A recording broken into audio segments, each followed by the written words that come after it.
अस्सलाम वालेकुम बिस्मिल्लाहिर्रहमानिर्रहीम। दोस्तों, आज की वीडियो में एपोप्टोसिस पढ़ेंगे। एपोप्टोसिस का सिंपल मतलब है सेल डेथ, यानी सेल की डेथ होना। अच्छा, एपोप्टोसिस जो ये होता है प्रोग्राम्ड होता है, प्री प्रोग्राम्ड होता है। जैसे किसी एक सेल की अपनी जो उसकी लाइफ स्पेन होता है, जब उसका लाइफ स्पेन ख़त्म हो जाए तो वो एपोप्टोसिस के ज़रिए वो अपनी डेथ काज करता है। Pre program single cell death. अच्छा, इसके अंदर सिंगल सेल होता है। नेक्रोसिस के अंदर ग्रुप ऑफ सेल हो सकते हैं। नेक्रोसिस भी वो सेल्स की डेथ है, लेकिन उसके अंदर ग्रुप ऑफ सेल्स हो सकते हैं। लेकिन एपोप्टोसिस के अंदर सिंगल सेल डेथ होगी, लेकिन वो प्री प्रोग्राम्ड होगी। सही है। जब एपोप्टोसिस होगा यानी कोई भी सेल अंडर डेथ जाएगा, तो वो जब उसके कंटेंट्स जब वो अंडर डेथ जाएंगी, ऑर्गेनेली जब अंडर डेथ जाएगी, तो वो इन्फ्लामेशन काज नहीं करवाएगा। सही है। यानी बेसिक जो डिफरेंस है एपोप्टोसिस और नेक्रोसिस में, वो किस चीज़ का है कि नेक्रोसिस जो है वो इन्फ्लेमेशन काज करवाता है अपनी सराउंडिंग में, उस सेल की सराउंडिंग में। लेकिन एपोप्टोसिस जो है वो इन्फ्लेमेशन काज नहीं करवाएगा। अच्छा, एपोप्टोसिस के हम दो मतलब ले सकते हैं। एक तो ये हो गया प्री प्रोग्राम सेल डेथ, यानी जो सेल है वो खुद ही अपनी डेथ काज करे। या फिर दूसरा उसका पॉइंट ये है कि कोई भी अदर फैक्टर्स उसको क्या करें, उसको फोर्स करें कि वो खुद को किल करें। इसकी आप मिसाल इस तरह ऐसे ले लें, एक बंदे को गन पॉइंट पे कोई बोले कि भाई आप अपनी खुदकुशी खुद करो, and self killing on the force, तो ये जो ए है वो गन पॉइंट के ऊपर अपनी अगर किलिंग करेगा, वो भी एपोप्टोसिस के अंदर आएगा। यानी क्या वो मतलब कोई भी सेल अदर फैक्टर्स के ऊपर, एक्सटर्नल फैक्टर्स के ऊपर खुद की अपनी सेल्फ किलिंग करे, वो भी एपोप्टोसिस। एपोप्टोसिस के अंदर फिजियोलॉजिकली एपोप्टोसिस भी होता है और पैथोलॉजिकली भी एपोप्टोसिस होता है। जबकि नेक्रोसिस जो है, नेक्रोसिस सिर्फ पैथोलॉजिकली हो सकता है। सही है। अच्छा, एपोप्टोसिस ये एक प्रीप्रोग्राम सेल डेथ होगी, जो हम बेसिकली जो एफएससी के स्टूडेंट जो हम पढ़ते हैं भाई, आरबीसीज की लाइफ स्पेन 120 डेज होता है और आफ्टर 120 डेज आरबीसीज डैम में डेथ हो जाती है उसकी। सही है। ये आपकी प्री प्रोग्राम सेल डेथ होगी। तो हम ये पढ़ेंगे पूरा किस तरह इसका मैकेनिज्म है, किस तरह ये डेथ पूरी काज होती है। तो इससे पहले हम कुछ एग्जांपल्स पढ़ लेते हैं फिजियोलॉजिकल एपोप्टोसिस की और पैथोलॉजिकल एपोप्टोसिस। यानी हमारी बॉडी में कौन सी ऐसी एग्जांपल है जो फिजियोलॉजिकल एपोप्टोसिस काज कर रही है, और कौन सी ऐसी एग्जांपल है जो पैथोलॉजिकल एपोप्टोसिस काज कर रही है। तो हम फिजियोलॉजिकल एपोप्टोसिस में चलते हैं। तो पहली एग्जांपल आती है एम्ब्रियोजेनेसिस। जब ड्यूरिंग डेवलपमेंट होती है हैंड की, पहले जो हमारा हैंड होता है पूरा एक सर्कुलर टिश्यू की तरह होता है, यानी जो हमारी फिंगर्स के दरमियान में जो गैप है, ये गैप मौजूद नहीं होता। सही, ये सारे से मिले हुए होते हैं। लेकिन यहाँ पे एपोप्टोसिस होती है फिजियोलॉजिकली, वो एपोप्टोसिस क्या करती है, इन फिंगर्स में गैप बनाती है, यानी जो यहाँ के सेल होते हैं उसको उसकी डेथ काज करवाती है। तो उसको हम कहते हैं एम्ब्रियो, यानी डिजिटाइजेशन। एंड जो डिजिट है, ये कि जो डिजिट है इसकी डिफ्रेंसिएशन होना, इसको हम डिजिटाइजेशन, यानी ये हमारी एम्ब्रियोजेनेसिस में हो जाएगी। ये एग्जाम्पल यहाँ से आगे।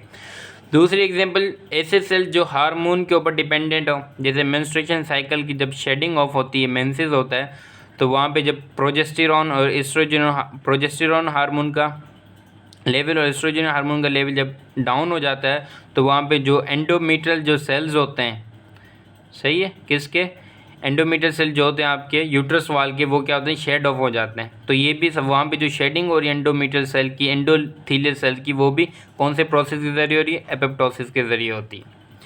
तीसरी एग्जांपल लेते हैं cell loss in the cell population. यानी कोई भी ऐसी जगह जहाँ सेल की पॉपुलेशन हो रही है, जहाँ पे सेल का नंबर इंक्रीज़ हो रहा है, जहाँ पे सेल डिवाइड हो गए और नए सेल बना रहे हैं, वहाँ पे जो पुराने सेल हो गए वहाँ पे उसकी सेल लॉस, वहाँ पे उसकी जो डेथ होगी वो भी एपोप्टोसिस के ज़रिए होगी। यानी बोन मेरो हाउस के अंदर जब वहाँ पे आपकी जितने ही ब्लड सेल्स हैं, white blood cell, red blood cell, platelets, जब उनकी पुराने प्रोजिनेटर से जब उनकी फॉर्मेशन हो रही होगी नए सेल्स की, तो हम जो पॉपुलेशन उसको मेंटेन रखने के लिए, अब नए सेल भी बन रहे हैं और पुराने सेल भी, तो इससे क्या होगा, पॉपुलेशन इंक्रीज़ हो जाएगी। तो हम पॉपुलेशन को मेंटेन रखने के लिए जो पुराने सेल हैं जो अपना फंक्शन शो कर चुके हैं, वो अंडरगो डेथ जाएंगे, कौन से प्रोसेस के जरिए, एपोप्टोसिस के जरिए। ये भी एपोप्टोसिस की।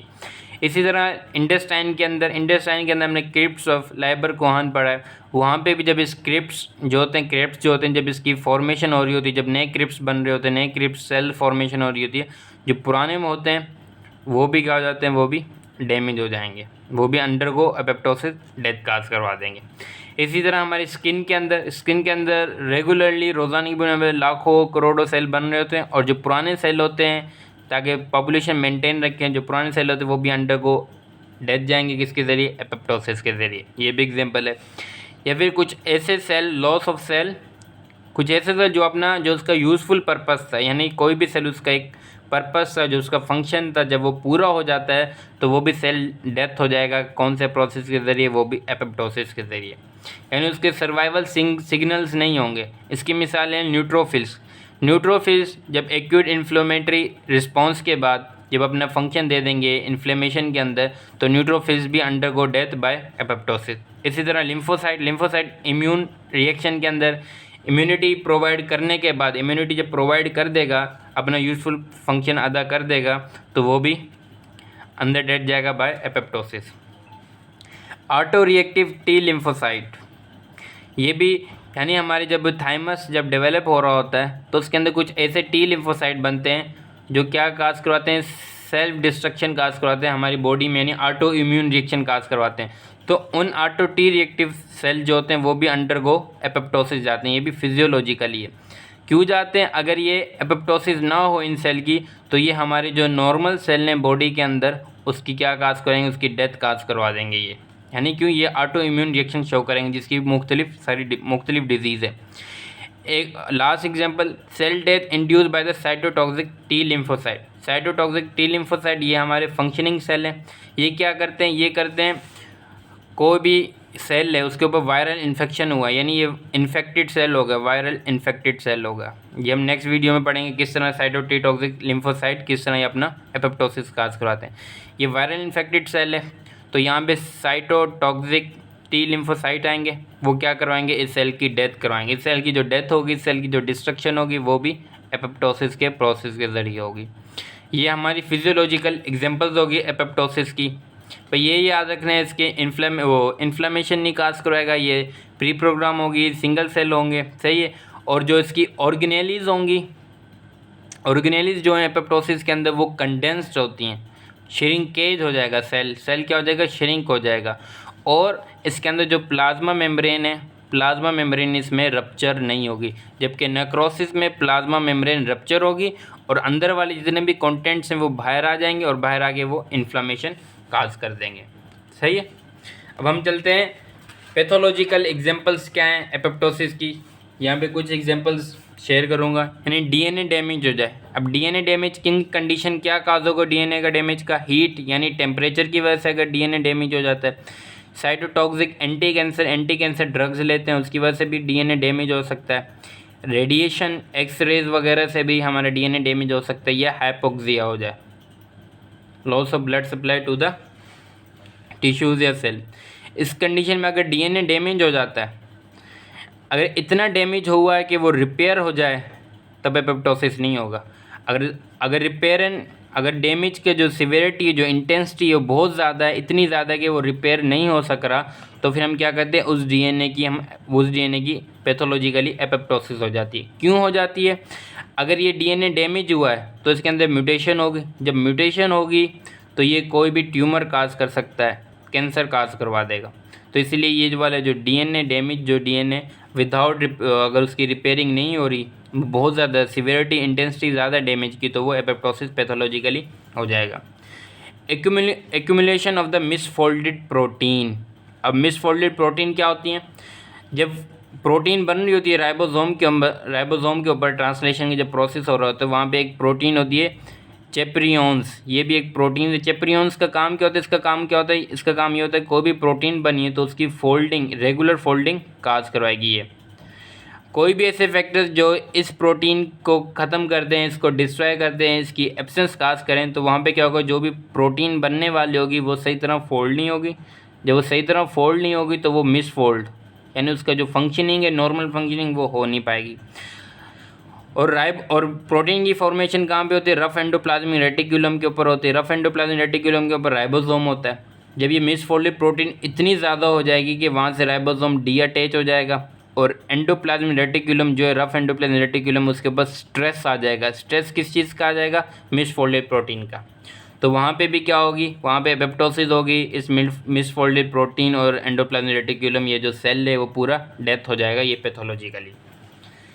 Cell injury in certain infections, कोई भी वही मिसाल आ गई जहाँ पे साइटोटॉक्सिक टी लिम्फोसाइट जो सेल जो काज करवा रहे थे डेथ, वहाँ पे क्या होगा, वायरल इन्फेक्शन हुआ है, कोई भी एडिनो वायरस हो जाए या एड्स वगैरह, तो वहाँ पे जो सेल की इंजरी हुई है उस वायरस की वजह से, तो वो सेल इंजरी जो वो सेल है जो इंजर्ड सेल है वो भी अंडरगो डेथ बाय किसके ज़रिए, एपोप्टोसिस के ज़रिए, वो भी अंडरगो सेल एपोप्टोसिस के ज़रिए वो भी अंडरगो डेथ चला जाएगा। ये जो लास्ट एग्जांपल है बहुत आसान सी और बहुत कॉमन और बहुत बेस्ट एग्जांपल है पैथोलॉजी की। वो क्या है, ये पेंक्रियास ग्लैंडुलर टिश्यू है, उसके अंदर एक्सोक्राइन भी होता है। एक्सोक्राइन जिसके अंदर वो पेंक्रियाटिक एंजाइम्स बनाता है, एक डक्ट के ज़रिए एक्सोक्राइन सेल्स हो गए और यहाँ से इसकी पेंक्रियाटिक डक्ट। अगर यहाँ पे पेंक्रियाटिक डक्ट के अंदर अगर ब्लॉकेज हो जाए तो यहाँ से अपने एक्सोक्राइन सेल तो अपना काम अदा करते रहेंगे, क्या वो एक्सोक्राइन जो एंजाइम्स हैं पेंक्रियाटिक एंजाइम वो बनाते रहेंगे, लेकिन यहाँ पे ब्लॉकेज हो चुकी है तो ये एंजाइम आगे यूटिलाइज नहीं हो रहे। जब आगे यूटिलाइज नहीं हो रहे तो यहाँ पे इसकी एक्यूमुलेशन हो जाएगी। एक्यूमुलेशन होने के बाद तो बॉडी क्या करेगी, जो एक्सोक्राइन सेल्स हैं और जो ये फ्लूइड जो ये एंजाइम्स वगैरह बने इसकी एपोप्टोसिस काज करेगी। ये मतलब इसका क्या है, डक्ट के अंदर ऑब्स्ट्रक्शन आ जाए, किसी भी ग्लैंडुलर स्ट्रक्चर की डक्ट के अंदर अगर ऑब्स्ट्रक्शन आ गई तो वहाँ पे क्या हो जाएगा, वहाँ पे भी पैथोलॉजिकली एट्रोपी हो जाएगी। एट्रोपी क्या होगी, एक्सोक्राइन सेल्स जो हैं वो अंडर को डेथ जाएंगे, किसके ज़रिए, एपोप्टोसिस के ज़रिए। इसी तरह किडनी में भी हो सकता है। किडनी में अगर यूरिनरी ट्रैक्ट के अंदर कहीं भी ऑब्स्ट्रक्शन आ गई है, यूरिटर में आ गई है, सही है, यूरिनरी ब्लैडर में स्टोन फॉर्मेशन हो गई है, यूरिन तो बन रहा है लेकिन आगे वो एक्सक्रीट आउट नहीं हो रहा, तो फिर पैथोलॉजिकली एपोप्टोसिस होगी और जो किडनी होगी वो एट्रोपी में चली जाएगी। इसी तरह पैरोटिड ग्लैंड है और बहुत जितने भी ग्लैंड्स हैं वो सारे इसी तरह अगर ऑब्स्ट्रक्शन हो जाए उनकी डक्ट्स के अंदर तो वो पैथोलॉजिकली एट्रोपी हो जाएगी पेरेन्काइमल सेल्स के अंदर। ये एग्जांपल होगी पैथोलॉजिकली एपोप्टोसिस की। अब नेक्स्ट वीडियो में इसके मैकेनिज़्म के ऊपर चलेंगे, भाई एपोप्टोसिस का क्या मैकेनिज़्म, किस तरह वो सेल की डेथ होती है। अल्लाह हाफिज़।